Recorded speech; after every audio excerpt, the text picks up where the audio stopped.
자, 이번 시간에는 해저 확장설에 대해서 이야기해 보도록 하겠습니다.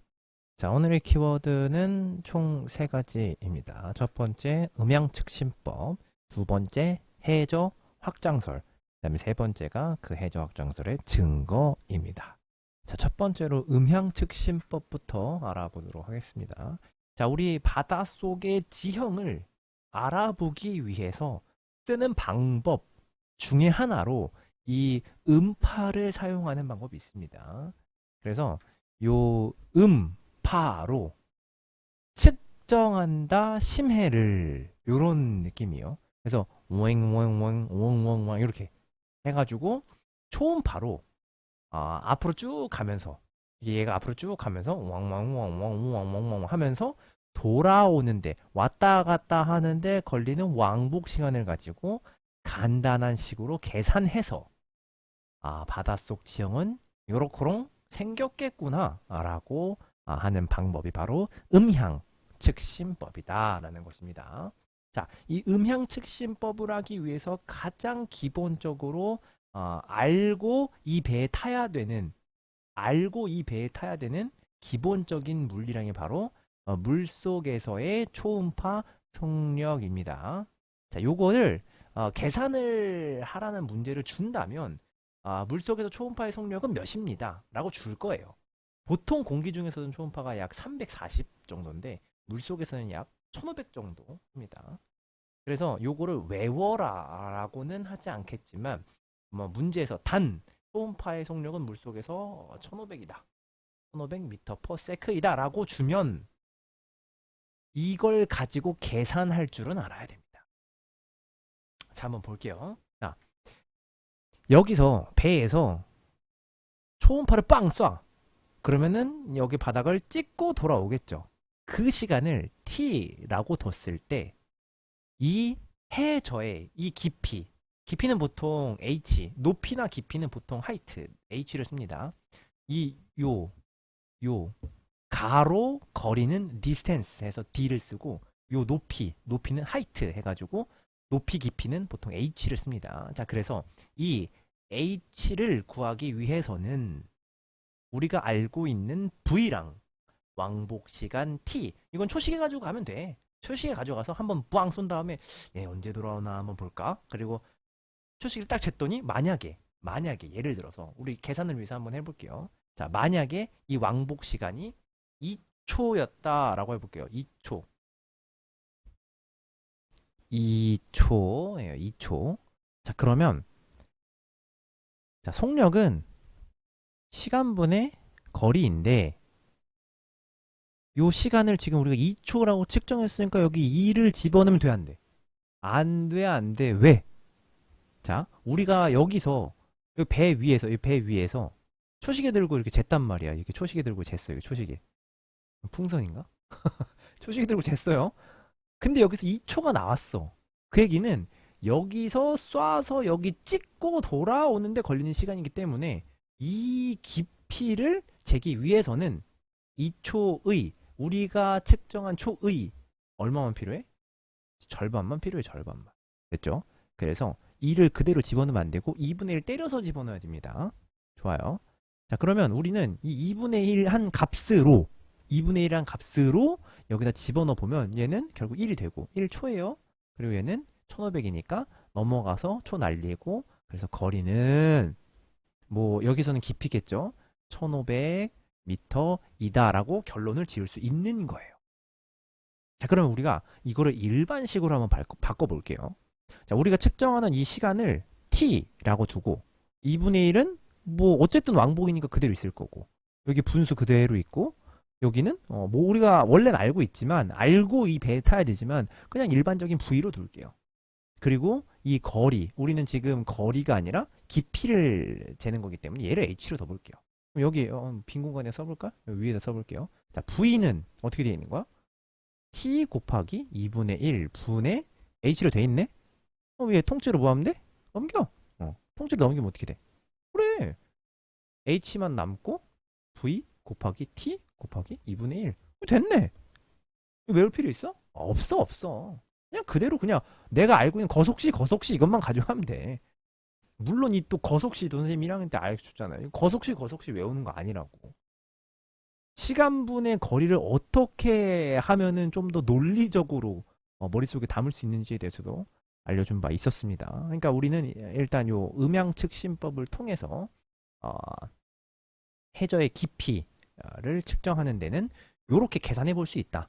그러니까 만약에 문제에서 당연히 1500을 주는 게 좋지만 만약에 물론 계산기가 없으니까 그거는 이제 너무한 짓이긴 하지만 요 부위를 1499로 준다던가 1501로 줄 수 있잖아.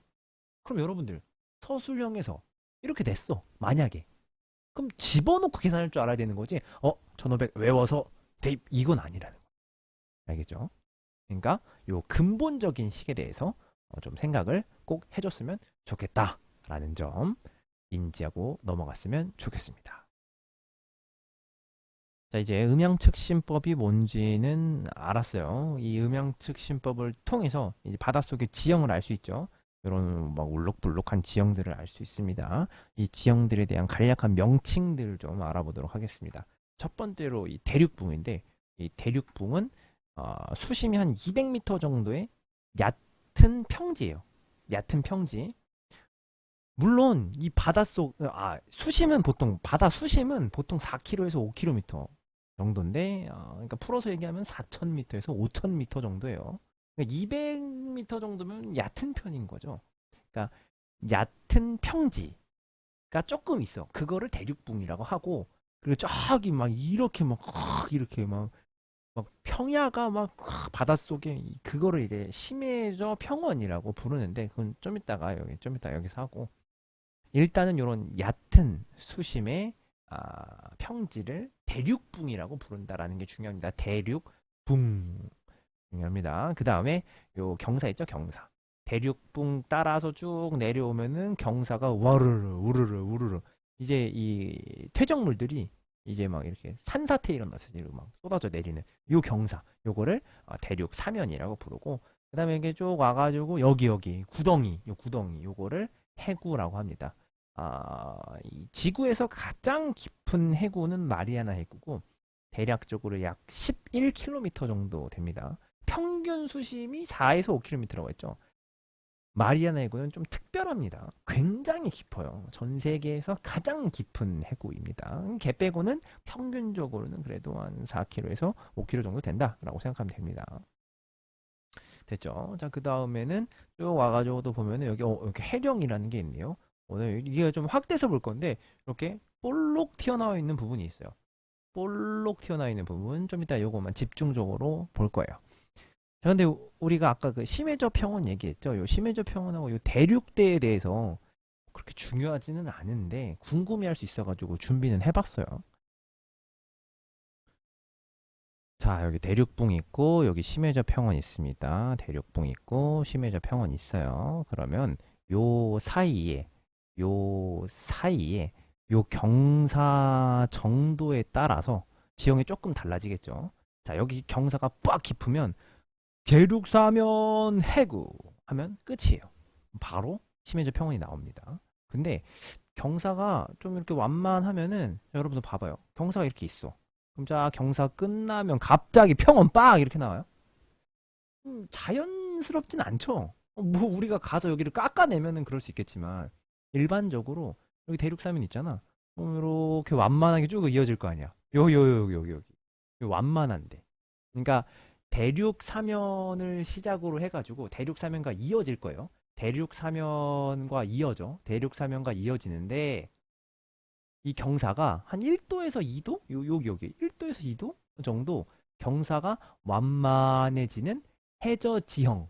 요거 해저 지형. 요거를 대륙대라고 얘기합니다. 대륙 사면은 그냥 말 그대로 이 경사면 전체를 다 얘기하는 경사면을 얘기하고 근데 여기 완만해지는 여기 요거를 따로 빼가지고 우리는 대륙대라고 이야기를 합니다. 됐죠? 자, 이제 본격적으로 이 해령에 대해서 한번 알아보도록 하겠습니다. 자, 해령이 이렇게 확대하면 이렇게 생겼는데, 자, 일단 요 해령의 뜻부터 한번 볼게요. 뜻.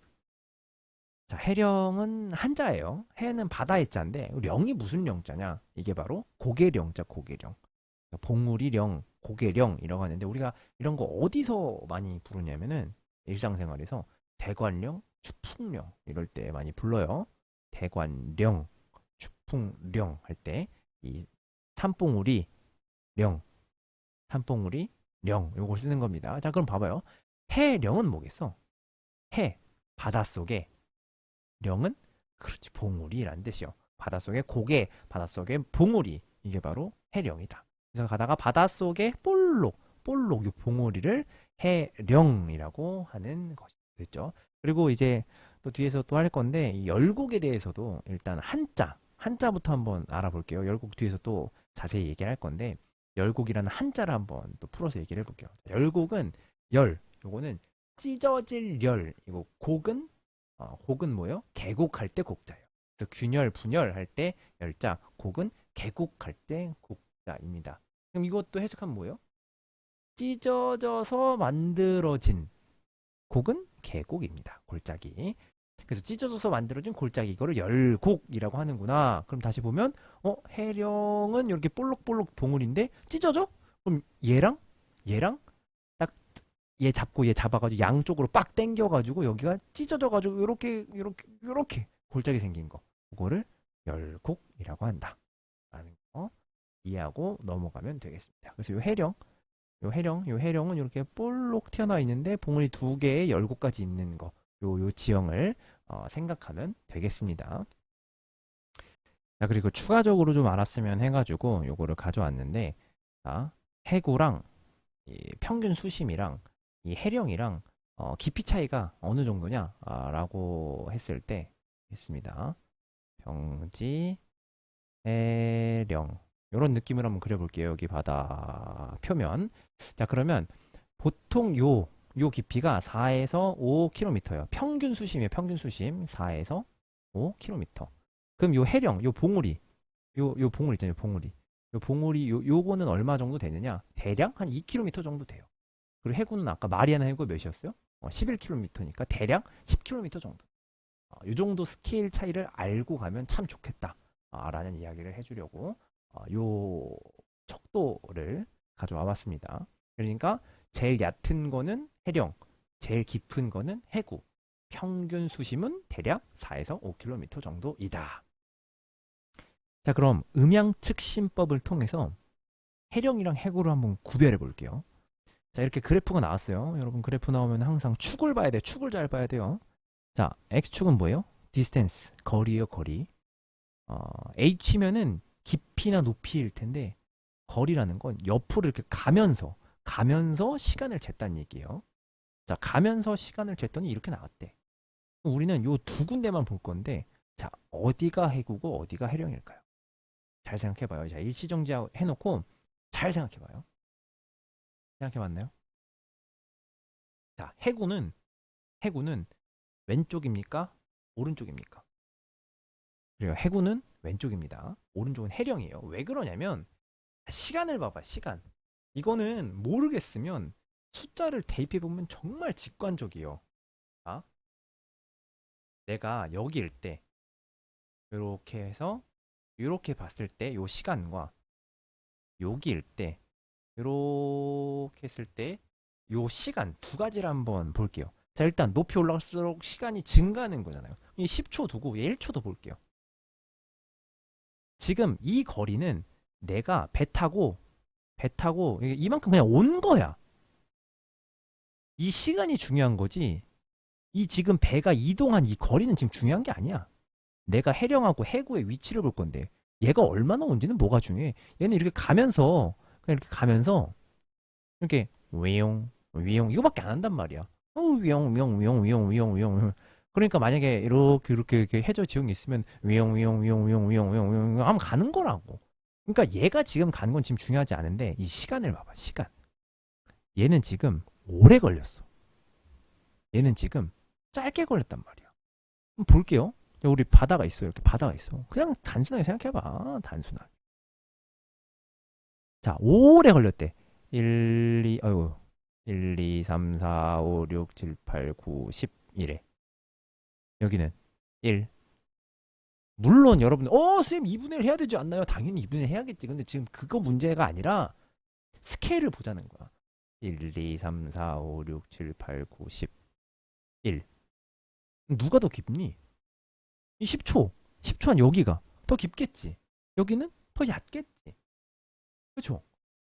깊다라는 건 뭐 대략적으로 한 10km 정도 들어갔나? 그러면 해군가? 뭐 이런 느낌이고 해령은 그냥 여기 딱 찍고 올라오는 이런 느낌이라고 상대적으로는. 그렇기 때문에 여러분들이 해군은 깊게 들어가고 해령은 이렇게 나왔으니까 깊게 들어갔으니까 깊게 들어갔네. 여기가 해구 이렇게만 안 하면 된다고. 그죠? 자 이제 오늘의 하이라이트 해저 확장설입니다. 자, 이 해저 확장설은 이 헤스라는 사람이 주장을 했고 우리가 지난 시간에 봤었던 이 베게너 형님의 대륙 이동설을 시작으로 홈즈 형님이 멘틀 대류설로 심폐소생한 요 스토리의 이어짐이라고 보면 되겠습니다. 그래서 이제 헤스라는 사람이 이 해저 확장설을 가져와가지고 숟가락을 얹었는데 자, 이게 왜 그렇게 된 거냐면은 봐봐요. 우리 베게너 형님이 야 대륙은 이동한 것 같은데 내가 보기에는 증거가 4개가 있어. 야, 첫 번째로 해안선 일치하지. 그 다음에 지질 구조, 지층 구조 일치하지. 그 다음에 화석, 그 다음에 빙하. 야 그러면 이 정도면 이건 우연이 아니라 이건 필연 아니야. 야 이거는 내가 보기엔 대륙이 이동한 것 같다. 라고 했더니 뭐가 결여됐어요? 원동력을 설명을 못 해가지고 아으 이러고 원통이 했죠. 그래가지고 이 사람이 살아있을 때는 대륙 이동설은 사장이 됐어. 근데 우리 홈즈가 와가지고 이제 멘틀 대류설로 이 원동력을 설명함으로써 대륙 이동설을 부활시켰죠. 이때 그 에너지원으로 뭐 얘기했어요? 방사성 동위원소 얘기했어요. 자, 근데 가만히 보면은 멘틀 대류설에는 증거 1, 증거 2, 증거 3, 증거 4 이런 게 있어요? 없어. 없다고. 홈즈는 단순히 멘틀 대류설을 가져옴으로써 대륙 이동설을 심폐소생했을 뿐이지 멘틀 대류설을 뒷받침할 수 있는 뒷받침할 수 있는 증거들이 있는 건 아니었다. 그래서 헤스가 그거에 착안해서 자 그러면 멘틀 대류설 좋습니다. 자 홈즈 형님이 멘틀 이렇게 대류한다고 하지 않았습니까? 자 그러면 나는 이 해저 확장설이라는 건 뭐냐면 이 멘틀은 대류할 수 있다 쳐. 근데 멘틀 대류하지만 얘네들이 꿈쩍 않고 있을 수도 있잖아. 그러니까 나는 얘네들 때문에 움직였다는 거를 증명해 줄 수 있는 증거 4가지 가져오겠습니다. 이것이 바로 해저 확장설입니다. 라고 쫙 등장시킨 거지. 해저 확장. 그래서 우리 해저 확장설을 이야기하는 증거 4가지에 대해서 또 찬찬히 한번 살펴보도록 하겠습니다. 첫 번째로 퇴적물의 두께, 지각 연령에 대해서 한번 보도록 하겠습니다. 자, 멘틀 대류설에 의해 가지고 이렇게 상승 지역에 있으면 볼록 튀어나오고 양쪽으로 쫙 일 거라고 생각한 거야. 자, 그럼 일단 이거 올라가지고 볼록 봉우리 이거 뭐라고 이거 봉우리 해령이라고 했습니다. 해령. 그럼 요거 단면으로 이렇게 싹 잘라가지고 이렇게 한번 볼게요. 자, 그리고 여기 바다 표면이 있고, 자, 이렇게 퇴적물이 이 해령 주변에 퇴적물이 쭉 쌓여 있었다고 해봅시다. 자, 그럼 해령은 이렇게 올라가지고 이렇게 밀어낼 텐데, 그럼 그때 쌓였던 퇴적물들이 짠짠짠 이동하겠지. 얘 때문에 올라가고 짠 이동해. 이동만 해? 아니 또 쌓여. 또 쌓이고 짠짠짠 이동할 거란 말이지. 또 뭐해? 또 쌓여. 그 다음에 또 짠짠짠 이동하겠지. 그럼 여기서 우리가 봐야 될 건 중요한 건 이거야. 이 그때 당시 쌓였던 이 퇴적물들에 의해서 해령에서 멀어질수록 퇴적물의 두께가 어떻게 변하는지 한번 보자 이거야. 자, 봐봐. 해령에서 가까우면 퇴적물의 두께가 얇아. 근데 해령에서 멀어지면 점점 이 두께가 두꺼워지네. 그러면 자 우리는 한 문장으로 정리해 볼 수 있죠. 해령에서 멀어질수록 퇴적물의 두께는 뭐하다? 증가한다. 오, got it. 오케이. 자, 그럼 다음으로 수심은 어떻게 돼? 수심은 여기 보면 해령에서부터 멀어질수록이에요. 멀어질수록 수심이 이렇게 있다가 여기 가면 이렇게 깊어지네요. 직선이어야 되는데 참 직선이 안 그려지네. 깊어. 좀 더 깊어지잖아. 수심도 깊어진다. 퇴적물 두께 두꺼워지고 수심 깊어지고. 자, 다음에는 지각 연료량을 볼 건데 요거는 뭐 지구 1에서 다룰 내용은 아닌데 애초에 이 단원이 지구학 2에 있다가 2015 개정하면서 넘어온 거기 때문에 뭐 그렇게 어렵게는 생각하지 마. 이거 몰라 또 나중 수능에 나올 수도 있는 내용이니까 그냥 들어둬요. 일단 뭐냐? 지각 연료량이 뭔지보다 열이죠, 열. 열에 대한 량이야. 그러면은 자, 여기 해령은 멘틀 대류니까 아래쪽에서 뜨거운 게 올라온단 말이야. 여기 뜨거워, 차가워. 상대적으로. 뜨겁겠지. 상대적으로 멀어지면 뭐야, 여기서? 식어. 차갑다는 얘기야. 그러면 지각 연료량이 높다는 거는 뜨겁다는 얘기거든.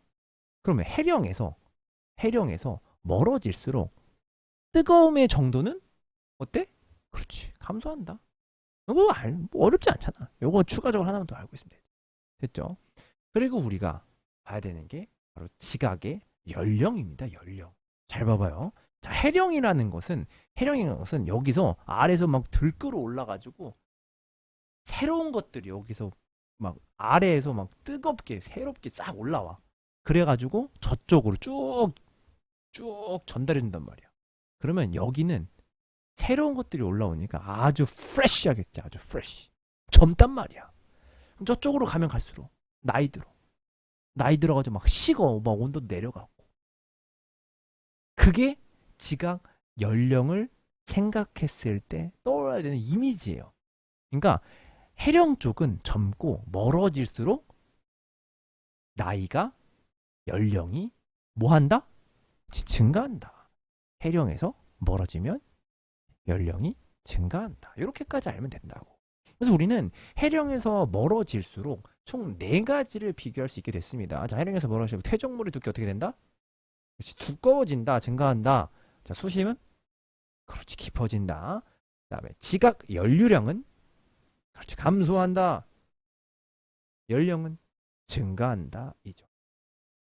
그래서 우리가 지금 보고자 하는 게 해저 확장설의 핵심적인 증거인 이 퇴적물의 두께랑 연령을 보고 있는 중인 건데 얘네들은 그냥 추가로 더 본 거예요. 중인 건데 그럼 얘네들이 왜 해저 확장설의 증거냐?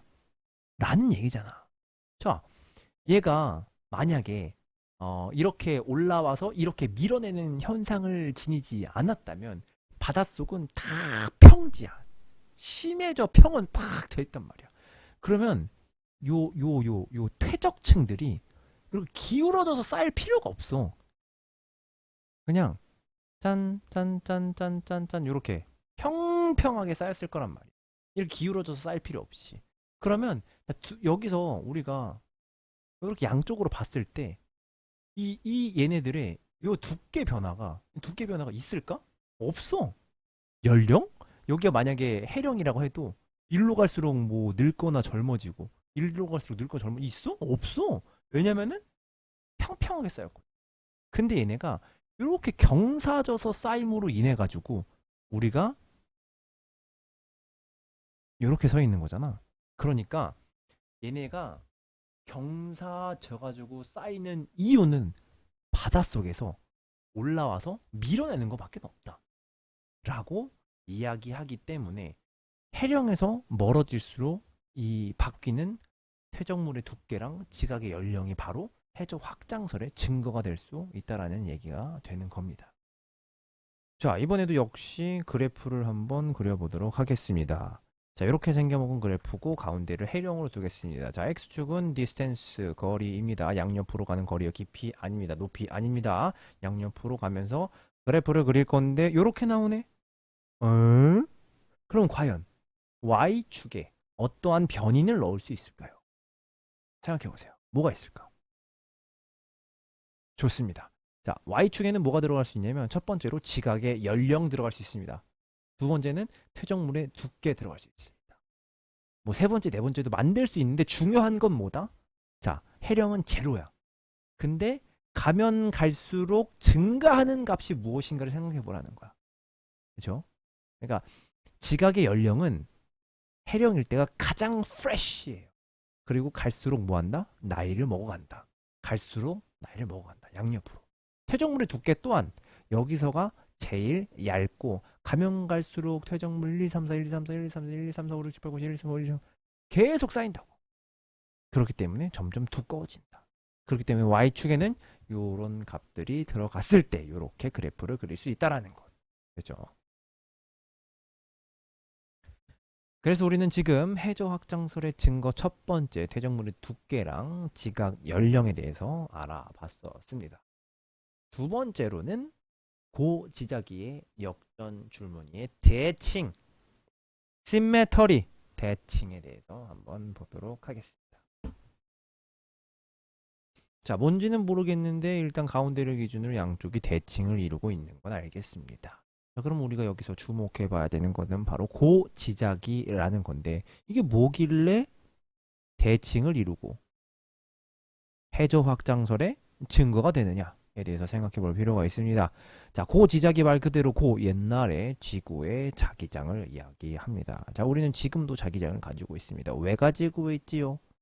그래요. 지금 우리가 알기로는, 추측하기로는, 자, 외핵은 야들야들한 액체로 되어 있습니다. 자, 이 외핵이 대류를 하면서 우리 마치 그거랑 보면 돼요. 외핵은 이제 철과 니켈에 주로 금속 성분으로 되어 있는데 얘네들이 대류를 하면서 움직입니다. 자, 움직이면은 이걸로 인해서 전류가 흐를 수 있고 이 전류를 흐르는 것들 주위에는 자기장이 형성되네요. 뭐 플레밍의 왼손 법칙으로도 충분히 알 수 있는 것들이죠. 자, 중요한 거는 뭐 그런 여차저차 해서 지구도 자기장을 가지고 있습니다라는 건데 이 자기장은 우리가 알고 있는 지구의 자전축과는 일치하지 않습니다. 이게 좀 중요해요. 요 진북과 자북에 대한 개념들도 이제 뒤에서 복각 얘기하면서 정확하게 구체적으로 할 건데 일단 지금은 대략적으로만 일단 들어봐요. 자, 일단 지금 요게 자기장이잖아. 그럼 자기장에 의해 가지고 생겨나는 요 북극, 요거는 자북이라고 얘기합니다. 그럼 우리가 알고 있는 진북은 뭐냐? 진북은 지구 자전축에 의해서 자전하고 있는 거예요. 우리가 이렇게 자전하고 있어.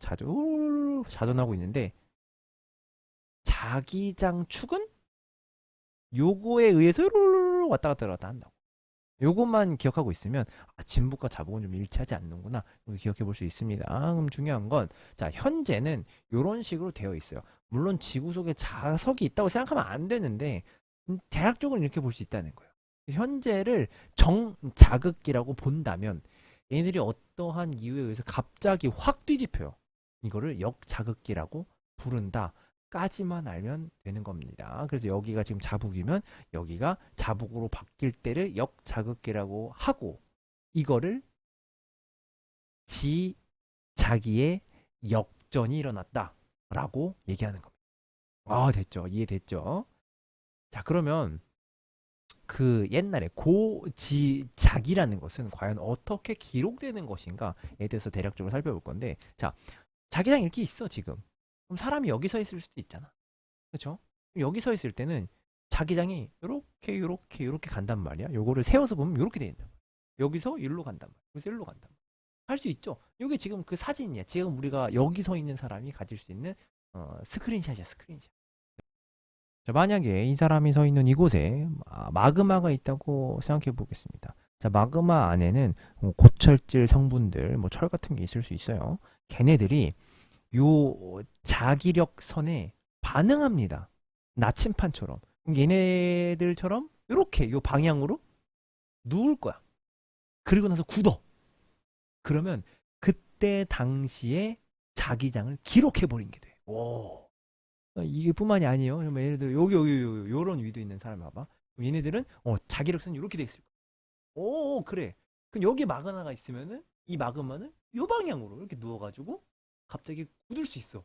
그럼 그 당시에 그 자기장을 먹고 굳어버린 거야. 굳은 상태에서는 자기장이 뒤집혀도 거꾸로 돌이 막 회전하고 그러진 않아요. 됐죠? 여기도 있어, 여기도 이 상태로 굳을 수 있다는.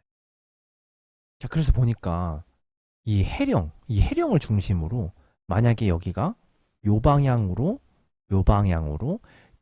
자기가 있었다면 여기는 이런 방향이면 안 되는데? 응? 뭐야? 그리고 또 이게 새로운 거 보니까 만약에 지금 이게 이렇게 있을 거면 만약에 여기 새로 생겨나가지고 얘네들이 예를 들어 밀려나고 여기에 새로 생겨난다면 어느 방향일까? 이쪽 방향 아닐까? 설마? 라고 생각했는데 그 맞네? 야씨 맞네? 그래서 이 옛날에 지구 자기장이 역전 역전은 요 방향이 요렇게 뒤집히는 거야. 역전이 대칭돼. 어딜 기준으로? 해령을 기준으로. 이게 이 대칭이 되는 이유는 얘네들이 요렇게 확장했기 때문이다. 그래서 해저가 확장함으로써 보여주는 가장 결정적인 증거가 될 수 있다라고 주장하는 겁니다. 근데 여러분, 근데 그게 궁금할 수 있어. 역전되는 거, 선생님, 갑자기 이거 이렇게 해서 왜 갑자기 확 뒤집혀져요? 아니, 이거 갑자기 이렇게 가다가 살짝 뒤집혀질 수 있는 거 아니에요? 우리도 그렇게 생각하거든요. 근데 이 지구는 왜 그런지 아직 몰라요. 무조건 180도로만 뒤집혀져요. 반대 방향으로 이렇게 자석이 있잖아요. 지구 속에 자석은 없는데, 이렇게 설명하면서도 항상 좀 그런데, 지구 속에 이렇게 자석이 있으면 얘네들은 이렇게 갑자기 반대 방향으로 확 바뀌어. 이거밖에 안 해요. 그러니까 뭐 어중간하게 이렇게 돌아가는 이런 거 안 해요. 왜 그런지는 아직 모르겠는데 역전될 때는 한 방에 빡빡빡빡 이렇게만 바뀌는 지금 현 상황이에요. 그러니까 그거에 대해서 연구하면 여러분들도 노벨상을 받겠죠. 왜 그런 거지? 라는 것을 규명해낼 수 있으면 엄청난 거예요. 여러분들이 맨날 노벨상 하면은 뭐 우주에 대해서만 연구해가지고 노벨상 받으니까 그것만 있는 줄 아는데 전혀 아니에요. 양자역학을 통해서도 물리학상 많이 받을 수 있고요. 심지어 우리 지구에 대해서 제대로 알기만 해도 받을 수 있는 게 많아요. 물리학적으로 규명하기만 하면. 노다지야, 노다지. 어쨌든 우리는 지금 노벨상을 연구하는 게 아니라 기본적으로 그 지자기가 역전돼서 보여주는 이 대칭성이 이 해저 확장설의 결정적인 증거 중 하나로 작용할 수 있다는 점, 요거 얘기한 겁니다. 그죠? 그래서 해저 확장설의 증거 두 번째에 대해서 얘기했고요. 세 번째는 열곡과 변환단층의 발견 얘기해 보도록 하겠습니다. 자, 열곡은 아까 한자를 통해서도 봤지만 찢어질 곡, 계곡이요. 그러면 찢어져서 생긴 계곡, 골짜기. 얘네들은 반드시 아래쪽에서 올라와서 양옆으로 벌어지는 작용이 있어야, 이런 장력이 있어야, 그래야 여기에 계곡이 생길 텐데. 그러면 얘네들의 지형이 해저 확장설의 증거가 될 수 있지 않느냐? 라는 설득력을 가지게 되는 거죠. 그래서 이 열곡의 발견, 게다가 단층도 종류가 여러 가지 있는데 정단층, 역단층 말고도 요 사이 봐봐요. 여기 요렇게 양쪽으로 찢어지잖아. 여기는 얘는 이쪽으로 가는데 얘는 이쪽으로 가는 어긋나는 방향의 단층이 생겨요. 요런 거를 이제 변환 단층이라고 하는데 얘 또한 해저에 있는 이 지형이 확장하지 않으면 생겨나기가 좀 애매한 거예요. 그러니까 얘의 발견 또한 해저 확장설을 뒷받침해준 아주 중요한 증거가 될 수 있다라는 얘기죠. 이렇게 볼 수도 있어요. 그리고 여기는 같은 방향이잖아요. 같은 방향. 여기는 단열대라고 부른다는 것만 그냥 추가로 알고 있으면 되겠습니다. 그래서 이 열곡과 변환 단층의 발견 또한 이 해저 확장설의 증거가 될 수 있다. 자, 그다음에 마지막은 섭입대인데, 자, 섭입이라는 단어에는 빨려 들어간다는 의미가 내포되어 있습니다. 그래서 이 판과 판이 충돌하면서 이게 빨리 들어가는데 일본 같은 경우에는 판이 두 개나 빨리 들어가네. 그래서 얘네는 재앙의 종합 선물 세트인 나라다라고 불리기도 하죠. 뭐 화산도 일어나고 지진도 일어나고 뭐 쓰나미도 일어나고 이게 다 섭입대에 있기 때문에 일어나는 일들입니다. 이 섭입대에서 일어나는 일들은 우리가 체감하기는 힘들어요. 우리는 이렇게 어, 기록들을 가지고 평면의 기록들을 가지고 간접적으로 알 수 있는 건데 예를 들어서 지진도 종류가 있어. 깊이에 따라서 얕은 지진과 깊은 지진인데 얘네들을 이렇게 기록해 놓은 건데 이걸 3차원으로 보면은 어떤 땅덩이가 있고 땅덩이가 있는데 얘가 좀 더 무겁다고 해볼게요. 얘가 충돌해서 얘랑 부딪혔어. 근데 얘가 더 무거워. 그럼 어떻게 되겠어? 무거운 게 빨리 들어가겠지. 요 상황에서 만들어질 수 있는 면이 있는데 얘네들이 접촉면.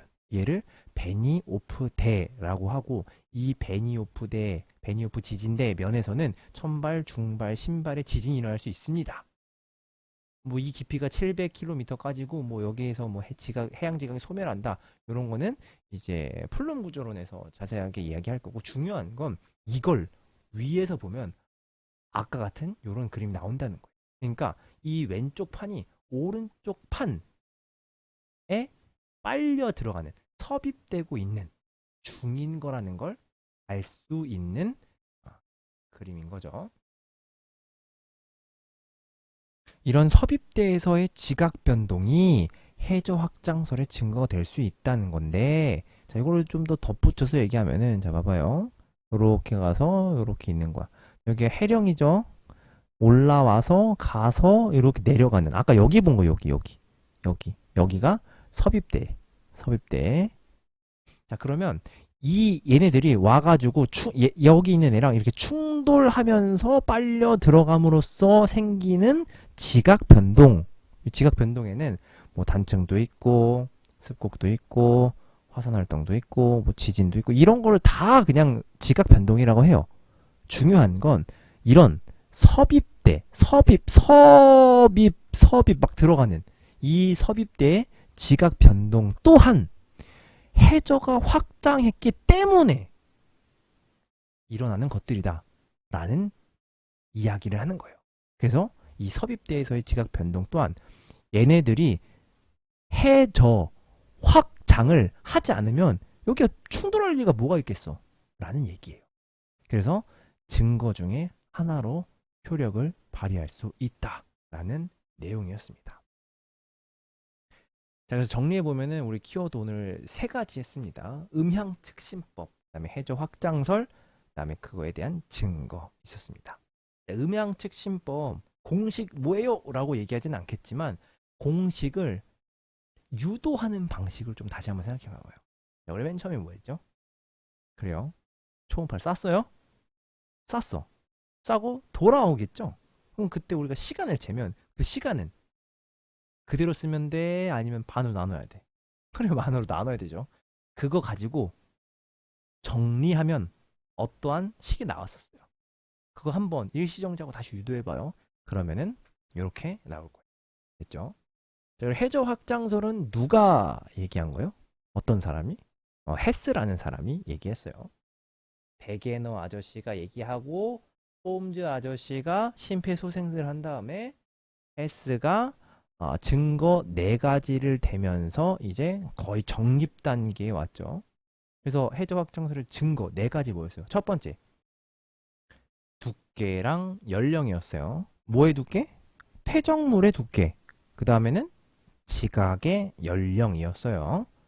오케이. 그 다음에 두 번째 뭐였어요? 그렇죠?